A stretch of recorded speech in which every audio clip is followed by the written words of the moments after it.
Start the engine. Okay. Vehicle is D-range. Steering. Now vehicle is D-range. Okay, so first auto P function. So let's check, guys. So first start the engine. Auto P function. Start the engine. Okay, next we will shift to D-range. Ignition. Then Ignition off. Brake pedal depress. Unfasten your seat belt. Unfasten.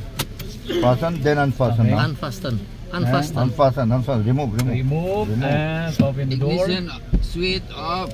Brake pedal depress. Yes, so if you can see, guys, it's already what in the happened? auto park. So what happened? Check the So following. Auto Display. park. rule, you can see it's auto park. Auto park. Engage Yes. it. Move to the gear shift. So this is what happened, guys. So this is for the safety function.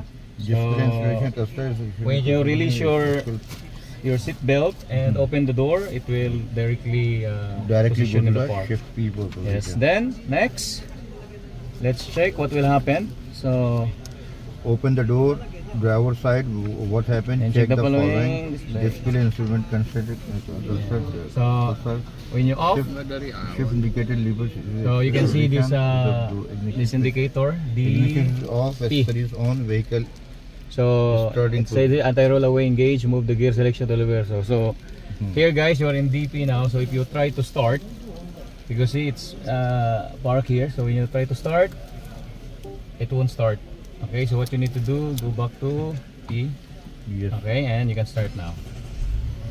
Yes, that's it. No, this cancel open. Yeah, Already it's done. cancelled already. Then stop, sir. So we'll go to the